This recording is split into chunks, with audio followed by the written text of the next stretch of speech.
if you want to know where this thing started, where women could just accuse a man of sexual assault without any evidence, without ever reporting it to the police, without ever going to the hospital, and it sticks to the man and ruins his reputation. Just look at what happened to Bill Cosby. That's where it all started.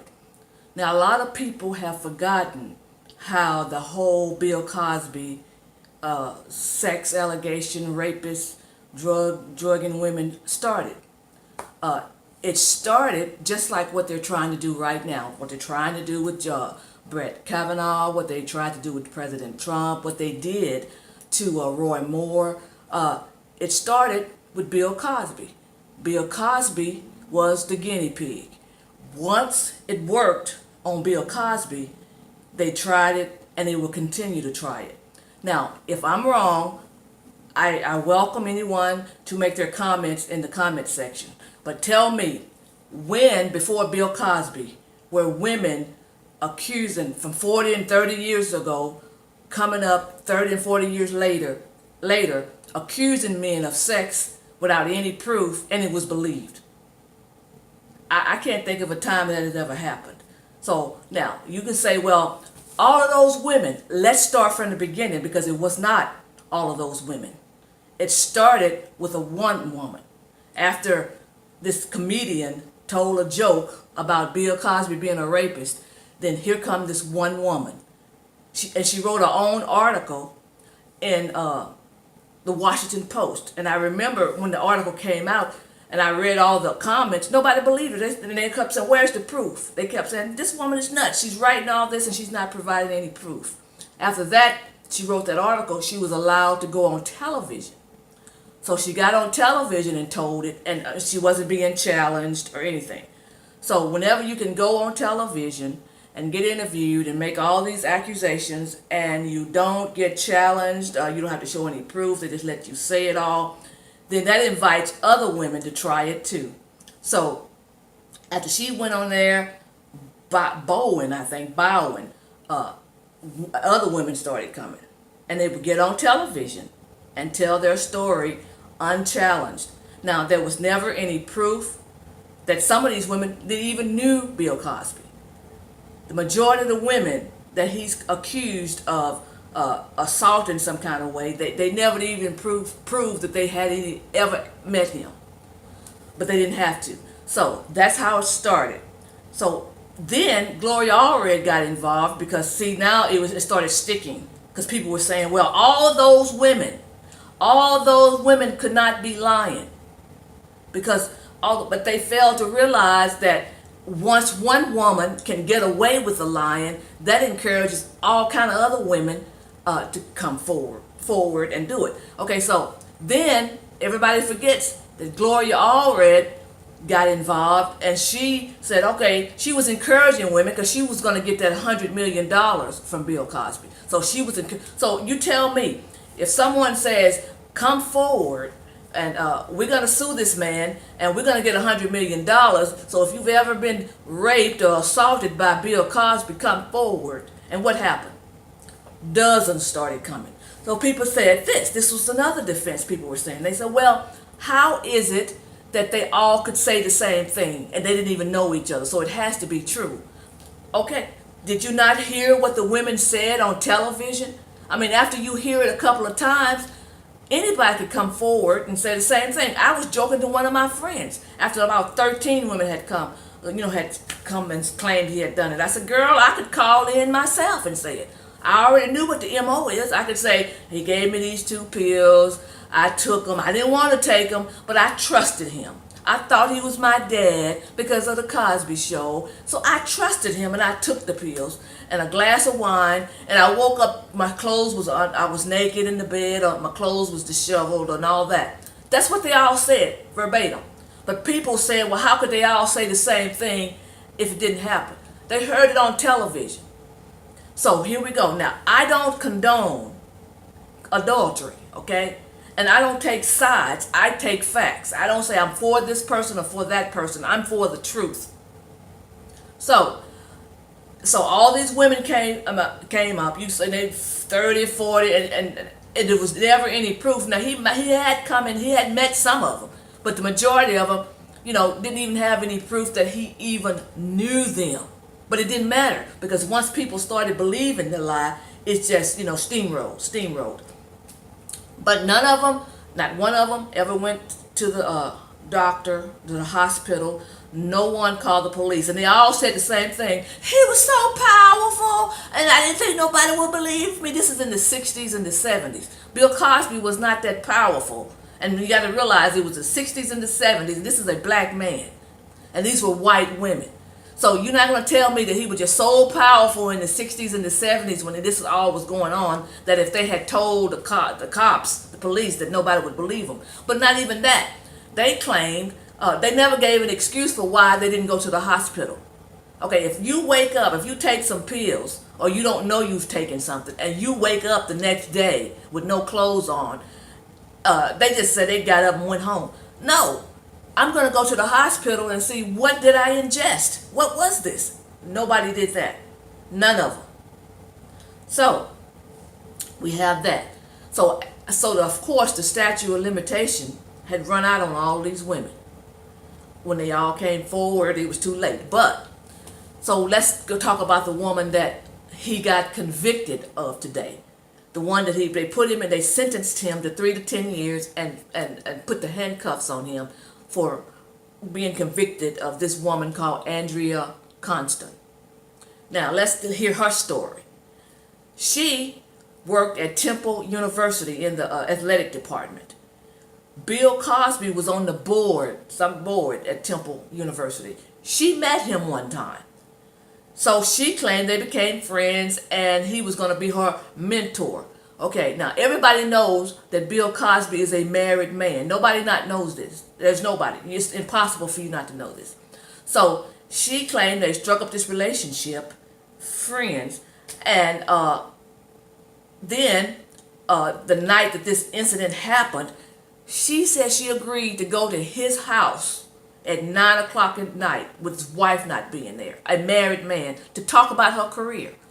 When she got there, she said she had a headache or a cold or something, and he gave her 2 blue pills. He told her they were Benadryl. She claimed that she was knocked out and in and out of consciousness, and he assaulted her. I don't even want to describe what she said he did, but she said he assaulted her.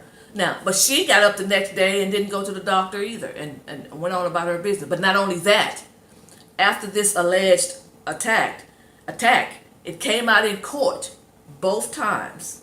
They had 2 trials. That she called him after this attack over 50 or 60 times. She even called him on Valentine's Day. Valentine's, a married man who sexually assaulted her. She calls him on Valentine's Day. She also called him to get free tickets for her parents to see his show, his stand-up show.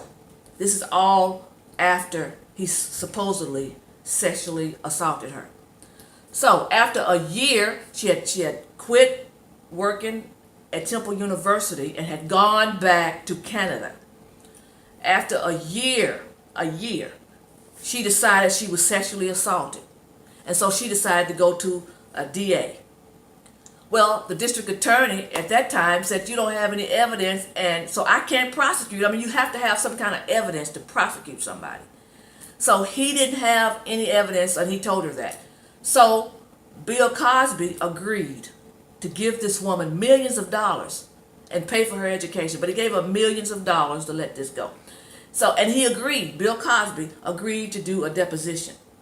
Now that proves to me, if you agree to do something like that, a deposition, and tell your story, then you couldn't be that big of a liar. Because this is what they got him on. And I'm getting ahead of myself. But they asked him in the deposition, had he ever bought any pills or whatever, or drugs or whatever. And everybody says, even these women, that he doesn't drink and he doesn't do drugs. But he bought what they call Quaaludes. Now Quaaludes, they say, was a party drug that they used in the 70s and the 60s. And it gave you some kind of a high, I guess. but it didn't knock you out. Nobody was unconscious from what they talk about the drug. Because people see, I've written articles on this as well, and people have sent me emails that were back in those days, and they explained to me that it was a party drug. He said, yes, I got some Quaaludes to give to women. They said, well, this is what his deposition says. He said, did you buy them to give to women for sex, to have sex? He said, yes. But what they failed to tell you is it wasn't to knock them out to have sex. Women were asking for it. That was the party drug in Hollywood. And women were asking for the Quaaludes because it gave them some kind of a high. And then they would have sex. It wasn't sex against their will. It wasn't that they were drugged and they were knocked out. In fact, they willingly took the drug. So because he didn't have anything to hide, he admitted that. So now people are saying, well, he admitted to drugging and raping women. That's not what he admitted to. That's not what his deposition said. So getting back to trying to prosecute him. So he agreed to do that deposition. And it was supposed to be, and it was sealed, and he paid that woman millions of dollars. Well, this new district attorney was running for office, and a politician ran on, I'm going to get Bill Cosby. If you elect me, I'll get Bill Cosby for you. So he ran on that. So there was no evidence. So what this man did is he had Bill Cosby's deposition unsealed so they could see what was in it, because he had no evidence to prosecute this man. So they used his deposition to even get to trial. Now, Andrea Constant, the first time she got on the stand, her story completely fell apart. That's why I say I love for people to get on the witness stand, because no matter how much you lie or how good you think your lie is, if it's a lie, it will not stand up under direct questioning. In fact, she even got the dates mixed up. First, she said he had sexually assaulted her in January, and then she changed it to March. So that all came out in trial. Her whole story, she said she was unconscious when he was supposedly doing this stuff to her, but it came out on trial that no, she was on the phone during the hours that she was supposed to have been knocked out cold. She was on the phone talking to friends and things. All of that came out in trial. The media didn't report that. They reported on the trial, but they never would report the actual transcripts because it would have been devastating to their narrative. So Andrea's whole narrative, her whole lie fell apart on the stand. So the first trial, it was a hung jury. So the guy said, we're going to re-prosecute. So this time he says, we're going to let other women testify. Now, it's called prior bad acts, but in order for somebody to testify for a prior bad act, he would have to have been convicted of doing this to these women. These women were just making accusations. Never have they let someone come and testify as a prior bad act that hadn't been proven in a court of law. But that's what they did. They let these women, because they wanted to strengthen their case, because they had zero evidence. So these women, two or three of them got up there, and their stories fell completely apart on the witness stand. They were lying, and so their stories fell apart. So Andrea, the main woman who he's getting convicted about, her story fell apart, and then the two or three women that they allowed to get up there and tell their stories fell apart. So they had zero evidence, and the stories all fell apart. So what did they convict him on? His deposition. That's what the jury, they had one guy to say, they interviewed him. Well, what did you use to convict him? Well, I used his own words in his deposition. So that's what we're here. That's how he ended up convicted, which he will have a strong appeal, because there was no evidence, and all the witnesses' stories fell apart on the stand. So, but think about this. Even if he had said, like they're claiming, because a lot of people say he admitted it. Well, see, they don't know what his deposition said. You can read it. It does not say, yes, I raped and drugged women. They said he agreed, he admitted to raping and drugging women. That's not what it said.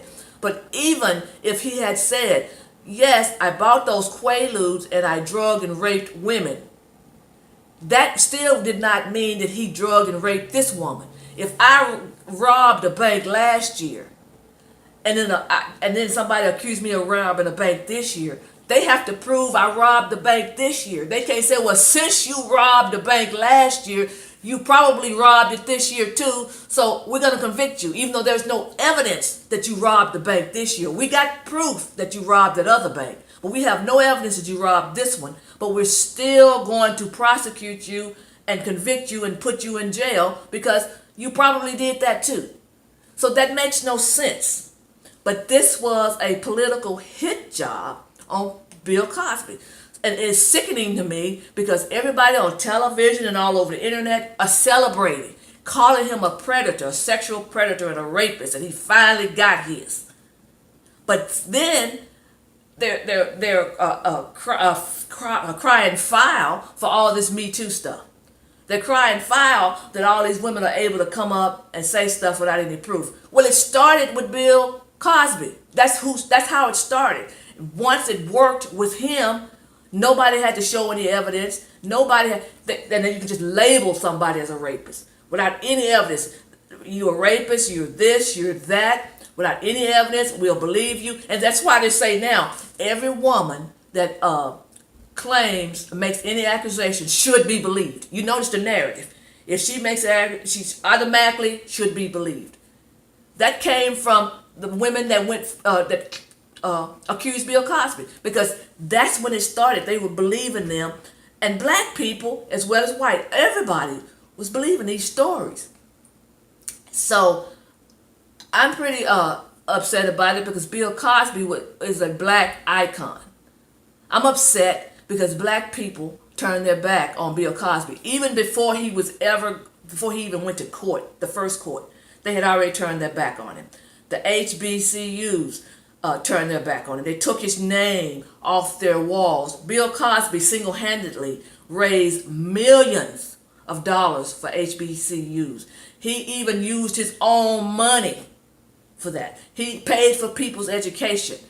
Bill Cosby, see, the reason they're upset with Bill Cosby is because of the pound cake speech that he did at the NAACP annual banquet where they were celebrating the 50th anniversary of the Brown versus the Board of Education. They didn't like what he told black people, but he told black people because he loved black people. He wanted to see black people get up out of this foolishness. He wanted to see black people thrive and educated and better themselves. See, one thing about Bill Cosby, you can't say he didn't put his money where his mouth is. Because he didn't just talk the talk. He had already spent millions of his own money. So that shows how much he really cares for black America. They've been upset with him because of that. Black people were upset with him because of it.